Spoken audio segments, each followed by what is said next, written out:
Hi, this is a demonstration of the Eurostart BRS5 installed in this 2020 X2 M35i.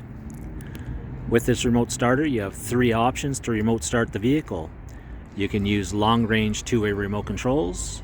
You can use a smartphone app so you can start your vehicle from anywhere using your smartphone. Or you can use the Factory Key Fob, which I'll demonstrate now.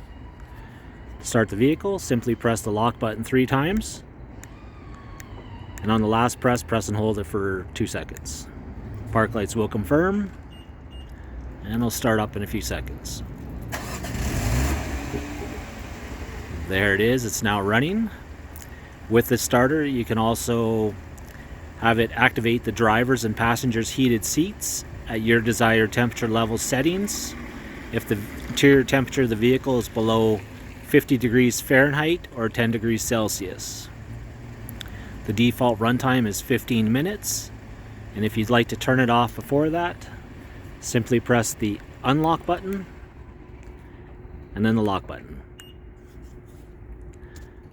To find a dealer near you, please see the Eurostart website, eurostart.com, and click on the dealer locator link. Thanks for watching.